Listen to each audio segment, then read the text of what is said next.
नमस्कार, मैं हूं शरद शर्मा। आप देख रहे हैं शरद शर्मा ऑन ग्राउंड। आज एक बहुत ही संवेदनशील मुद्दे पर वीडियो बना रहा हूं। वैसे तो मैं इसलिए बना रहा हूं कि दर्शकों की भारी डिमांड है कि इस पर वीडियो बनाया जाए, लेकिन ये मैं इसलिए भी बना रहा हूं ताकि कुछ बातें, कुछ मुद्दे स्पष्ट हो जाएं। क्योंकि जब मुद्दे स्पष्ट नहीं हो पाते, बातें स्पष्ट नहीं हो पाती, तो फिर अफवाहें चलती हैं और बेमतलब की चर्चाएं जन्म लेती हैं, जिससे माहौल खराब होता है। आज मैं बात करने वाला हूं यूजीसी के बारे में। यूजीसी यानी कि यूनिवर्सिटी ग्रांट्स कमीशन के बारे में।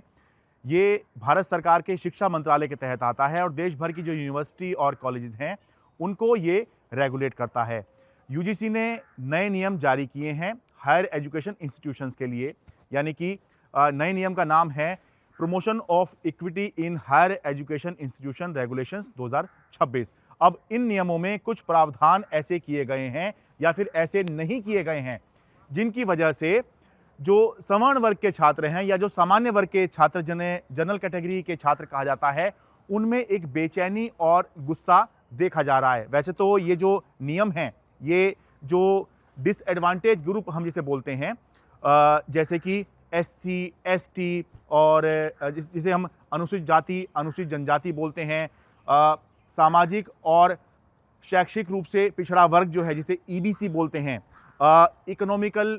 वीकर सेक्शन ईडब्ल्यूएस बोलते हैं, या जो पर्सन विद डिसेबिलिटी होते हैं, ये उनके लिए या उनके साथ भेदभाव से बचाने के लिए उनको ये नए नियम लाए गए हैं। लेकिन अगर सवर्ण वर्ग के छात्रों में या फिर जनरल कैटेगरी के छात्रों में इसे लेकर नाराजगी है या कुछ गुस्सा उत्पन्न हो रहा है, तो आखिर वो क्या कारण है, इस पर मैं आज बात करूंगा। मैं 5 कारण आपको बताऊंगा कि आखिर क्यों ये नाराजगी या बेचैनी देखी जा रही है। इससे पहले मैं बात शुरू करूं, मैं आपको अपना पक्ष बता देता हूं कि भाई मैं मूल रूप से ये मानता हूं कि भाई अगर कोई हिस्टोरिकली डिसएडवांटेज रहा है, कहीं उसके साथ सालों से या सदियों से अगर किसी के साथ में भेदभाव हुआ है, उसकी वजह से वो पिछड़ा रहा है, तो भाई उसको बिल्कुल सपोर्ट किया जाना चाहिए। लेकिन सपोर्ट करते वक्त हमको ये भी देखना चाहिए कि भाई इस सपोर्ट के चलते कहीं ऐसा माहौल ना बन जाए कि जो बाकी के जो छात्र हैं, जो बाकी के जो लोग हैं, उनमें ये माहौल ना बन जाए कि हमारे साथ अन्याय हो रहा है या सब कुछ दूसरों को ही दिया जा रहा है और हमें जो है बिल्कुल नहीं देखा जा रहा है। क्योंकि सब लोग समान हैं हमारे संविधान में, लेकिन जो जिनके पास जो है कम है या जो हिस्टोरिकली डिसएडवांटेज रहे, जिनके साथ सालों से या सदियों से अन्याय हुआ, उसकी वजह से वो पिछड़े, तो उनको सपोर्ट तो किया जाना चाहिए, लेकिन एक संतुलन बनाए रखना बहुत जरूरी है, क्योंकि ये पूरी की पूरी सृष्टि ही संतुलन पर टिकी हुई है। विवाद का पहला बड़ा मुद्दा है इक्विटी स्क्वाड या इक्विटी एम्बेसडर। इक्विटी स्क्वाड ये असल में एक छोटी टीम होगी जो कि संवेदनशील इलाके हैं वहां का दौरा करेगी, और जो इक्विटी एम्बेसडर हैं वो पर्टिकुलर लोग होंगे जो एक डेजिग्नेटेड जगह पर उनका काम होगा कि वो वहां तैनात रहेंगे, जैसे कि लाइब्रेरी हो गई, हॉस्टल हो गए, तो ये वहां पर तैनात रहेंगे। और कोई भी नियमों की अगर उल्लंघन होता है नियमों का, तो ये उसकी रिपोर्टिंग के लिए ये नोडल पॉइंट होंगे, यानी कहीं उल्लंघन होता है तो ये इनको रिपोर्ट की जा सकती है और आगे ये कार्रवाई करेंगे। अब पहली नज़र में ये काफ़ी अच्छा और सकारात्मक दिख रहा है, क्योंकि अभी तक होता क्या है कि अभी तक जो सिस्टम है वो कंप्लेंट ड्रिवन है। यानी कि होता क्या है कि अगर किसी आरक्षित वर्ग के छात्र के साथ भेदभाव किया जाता है, तो उस सूरत में वो जो छात्र है वो कंप्लेंट करेगा और उसके बाद में जो है आगे कार्रवाई शुरू होगी। लेकिन यहाँ पर लगातार मॉनिटरिंग की जा रही है, कहीं कोई उल्लंघन तो नहीं हो रहा, किसी छात्र के साथ भेदभाव तो नहीं हो रहा, तो ये जो है इसमें किया जाएगा। लेकिन इसी में एक शक जो है ये व्यक्त किया जा रहा है कि अगर कैंपस के अंदर, हॉस्टल के अंदर, लाइब्रेरी के अंदर कुछ लोग ऐसे तैनात किए जाएंगे जो इधर उधर घूम रहे होंगे और इधर उधर नजर रखते फिरेंगे, तो कहीं ये तो नहीं हो जाएगा कि सर्विलांस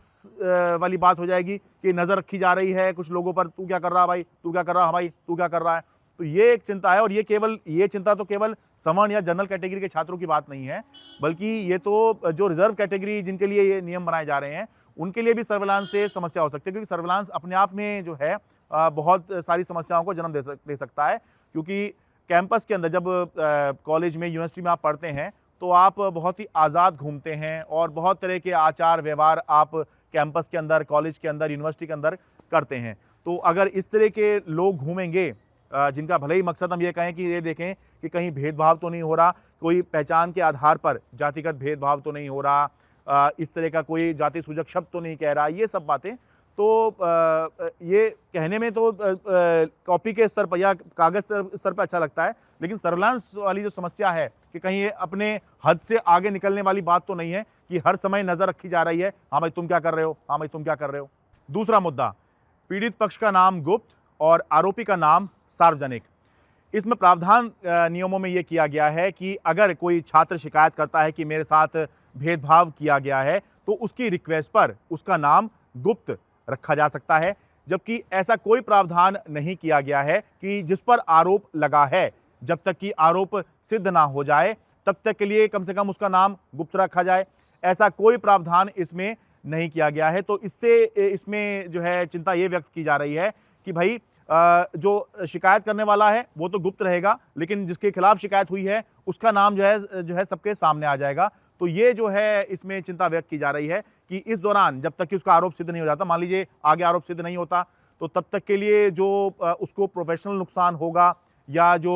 उसका मानसिक उत्पीड़न होगा उसमें क्या किया जाएगा, तो ये इसमें चिंता व्यक्त की जा रही है। शिकायत निराधार पाए जाने पर या शिकायत झूठी पाए जाने पर कोई उपचार नहीं है। ये दो चीजें हैं। पहली समझिए कि शिकायत निराधार पाई गई कि भाई किसी ने आरक्षित वर्ग के छात्र ने शिकायत करी कि एक जनरल कैटेगरी के छात्र ने मेरे साथ ये भेदभाव किया है या मेरे साथ इस तरह व्यवहार किया है जो कि एक भेदभाव की श्रेणी में आता है और इस पर कार्रवाई होनी चाहिए। तो जांच के बाद अगर ये पाया जाता है कि नहीं भाई ये जो बात आप कह रहे हैं ये इसमें दम नजर नहीं आ रहा है, तो इसमें जो है आगे क्या होगा, कोई प्रावधान नहीं है। ये तो हो गया निराधार कि भाई किसी ने शिकायत करी, ठीक है भाई उसमें दम नहीं निकला। दूसरा, अगर किसी ने जानबूझकर झूठी शिकायत की और फिर जो है बाद में ये पाया गया कि भाई ये शिकायत झूठी थी, तो क्या होगा, तो इन नियमों में उसके बारे में भी कुछ नहीं कहा गया है। इन नियमों में उसके बारे में भी कुछ नहीं कहा गया है कि मान लीजिए अगर कोई शिकायत जो है प्रामाणिक नजर आ रही है तो उसमें, और कुछ शिकायतें ऐसी होती हैं जो एकेडमिक होती हैं, यानी कि कुछ तो ऐसा हो गया कि कहा सुनी हुई और जाति सूचक शब्द मान लीजिए इस्तेमाल कर लिए, तो उसमें तो आप कहेंगे कि हाँ भाई अगर ये किया है तो ये प्रामाणिक है, भाई ये तो प्रमा फेसाई ऐसा लग रहा है कि भाई ये भेदभाव किया गया है और इसकी तो जांच होनी चाहिए और केस इस पे होना चाहिए। लेकिन अगर कोई मान लीजिए कोई छात्र इस तरह का आरोप लगाता है, एकेडमिक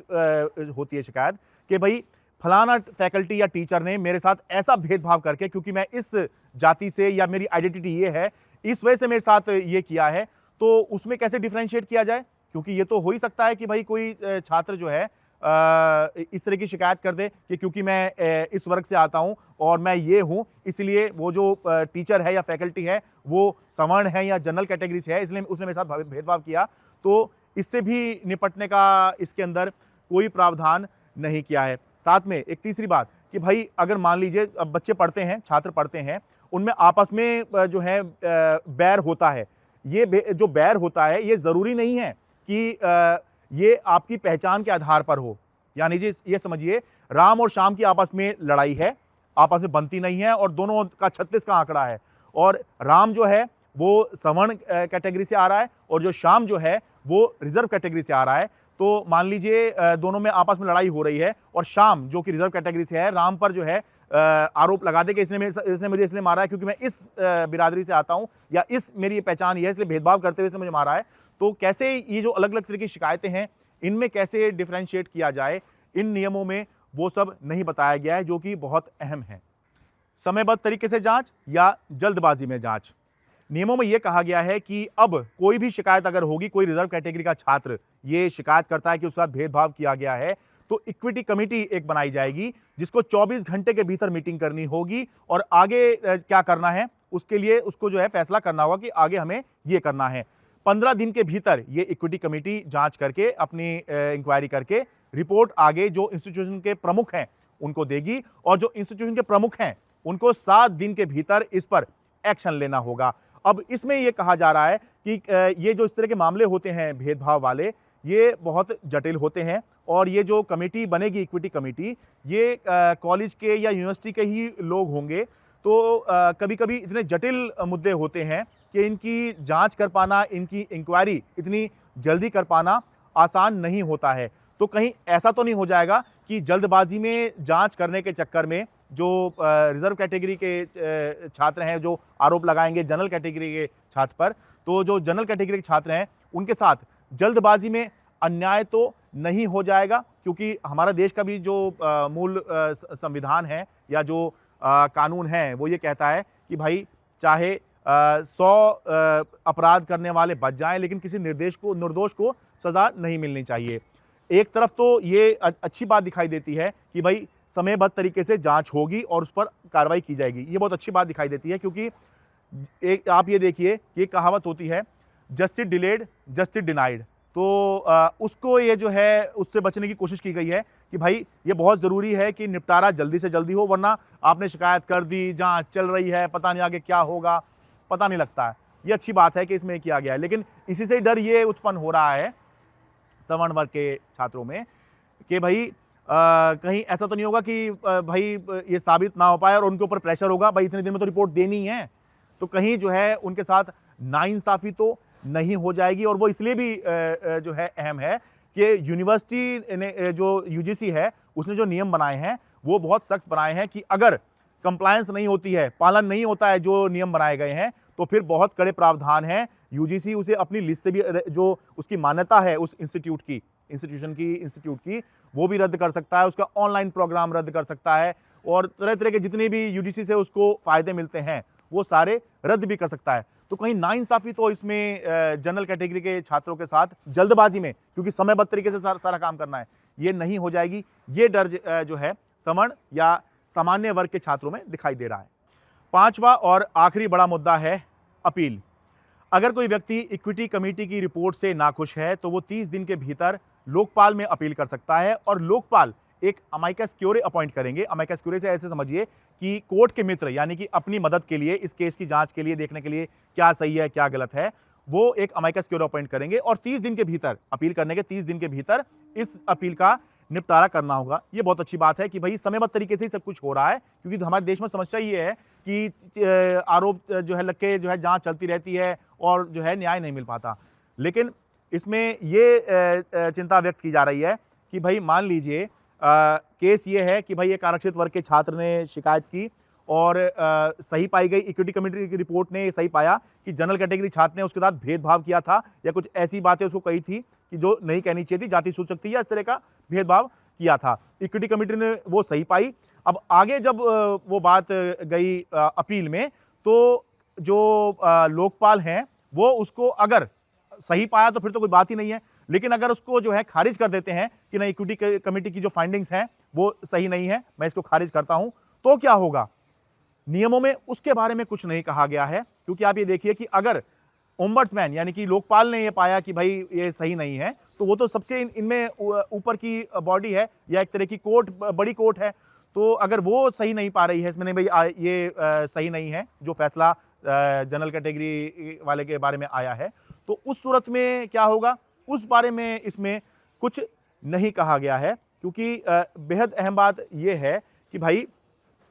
जब किसी पे आरोप लग रहा है तो भाई उसकी जो प्रतिष्ठा है वो भी तो डैमेज हो रही है, और जब फैसला उसके खिलाफ आएगा तो अभी उसको प्रोफेशनली भी नुकसान हो रहा है, इमोशनली भी उसको नुकसान हो रहा है। लेकिन जब वो एक तरह से कोर्ट से केस जीत जाएगा तब क्या होगा, उस सूरत में इसमें कुछ भी नहीं कहा गया है। तो ये जो है कुछ विषय ऐसे हैं जिन पर जो एक तरह से मैं ये नहीं कहूँगा कि भाई ये जाति करने के लिए ही बनाए गए हैं सवर्ण वर्ग के छात्रों के साथ में, नहीं भाई, ये जो अनुसूचित जाति, अनुसूचित जनजाति या जो ईबीसी है या जो पर्सन विद डिसेबिलिटी है या जो इकोनॉमिक वीकर सेक्शन है, भाई इनको प्रोटेक्शन देने के लिए भाई इनके साथ भेदभाव ना हो, नियम कानून अच्छे खासे होने चाहिए, बेहद मजबूत होने चाहिए ताकि इनके साथ भेदभाव ना हो, और ये भी अपने आप को जो है बराबरी के स्तर पर महसूस करें, और कोई भेदभाव ये ना हो कि ये है या ये वो है, सब इंसान हैं। तो फिर जो है किसी तरह का ये जो हम जिसकी बात करते हैं ना कि भेदभाव है, ये भेदभाव क्यों हो, तो ये सब जो है नहीं होना चाहिए। लेकिन ये भी ध्यान रखना चाहिए कि भाई सामान्य वर्ग के छात्रों के मन में ये बात नहीं आनी चाहिए, भाई कानून है, लेकिन जो सामान्य वर्ग के छात्र हैं उनके मन में ये बात नहीं आनी चाहिए कि भाई देखो ये हमारे साथ ऐसा हो रहा है, क्योंकि कानून का दुरुपयोग तो हो ही सकता है, कानून तो कोई भी हो, उसका दुरुपयोग हो ही सकता है, लेकिन ये जो है अब सरकारों के ऊपर होता है, ये यूजीसी के ऊपर होता है। ये यूजीसी का हेडक्वार्टर है, जो है तो दिल्ली के आईटीओ पर, बहादुर शाह ज़फ़र मार्ग पर, लेकिन पूरे देश में इस समय इसकी चर्चा हो रही है। तो भाई मैं ये कहूँगा कि सही गलत की बात नहीं है, अगर किसी के मन में कुछ चिंता है तो उसका समाधान करना चाहिए। अब ये कैसे होगा? भाई कुछ तुम कहो, कुछ हम कहें, कुछ तुम सुनो, कुछ हम सुने, कुछ तुम मानो, कुछ हम माने, तभी ये पूरा देश चल रहा है। तो इसीलिए जो सरकार है, जो यूजीसी है, उनको अलग-अलग जो ग्रुप्स हैं, जो सिविल सोसाइटी है, जो अलग-अलग वर्ग के छात्र हैं, चाहे वो एससी एसटी वाले जो रिजर्व कैटेगरी वाले हैं, उनसे भी बात करनी चाहिए, और जो जनरल कैटेगरी वाले हैं, उनसे भी बात करनी चाहिए, और एक ऐसा रास्ता निकालना चाहिए कि हाँ, कानून जो है ये सभी को मंजूर हो कि हाँ भाई, अगर ऐसा होता है तो ऐसा होना चाहिए, ऐसा होता है ऐसा होना चाहिए। स्वीकार्यता होनी जो है बहुत ज़रूरी है, और मैं उसी की बात कर रहा हूँ कि भाई बात इसकी या उसकी नहीं है। बात यह है कि भाई किसी को भी ये नहीं लगना चाहिए, भले ही किसी को जो है अगर जीवन में कम मिला है तो उसको जो है, या किसी जो ऐतिहासिक रूप से पिछड़ा रहा है, कुछ उसके साथ हुआ है, या उसके वर्ग के साथ में, कम्युनिटी के साथ में कुछ हुआ है, तो उसको बिल्कुल उसको कुछ आपको कॉम्पनसेट करने के लिए देना चाहिए, मैं मानता हूँ। लेकिन जो बाकी लोग हैं भाई, उनके साथ भी अन्याय नहीं होना चाहिए। उन्होंने क्या गलत किया है? ठीक है, तो ये जो है सरकार का काम है कि भाई सालों से सब लोग साथ रह रहे हैं, तो आगे भी सब लोग साथ रहें, आपस में कोई एक दूसरे के प्रति वो ना हो। मैं कह रहा हूँ ये लागू तो सरकार, चलो मैं कह रहा हूँ ये अगर ऐसा भी है, चलो मान लो सरकार ने लागू कर लिया, और जो है सवर्ण वर्ग के छात्रों में जो है ये आ गया कि सरकार ने हमारे साथ अन्याय किया है, तो कैसे जो हैं ये जो छात्र हैं, जो बिल्कुल आपस में दोस्त भी होंगे, तो उनमें भी तो जो है अच्छा मैसेज नहीं जाएगा, और आपस में जो मेल जोल है सभी का, वो ठीक नहीं हो पाएगा। तो इसलिए वो जो मैंने पहले कहा, कुछ तुम कहो, कुछ हम कहें, कुछ तुम सुनो, कुछ हम सुने, और कुछ तुम मानो, कुछ हम माने, तभी जो है इस मुद्दे का समाधान निकल पाएगा। यूजीसी हेडक्वार्टर दिल्ली के आईटीओ से अपने कैमरा सहयोगी अमन कुमार के साथ मैं शरद शर्मा।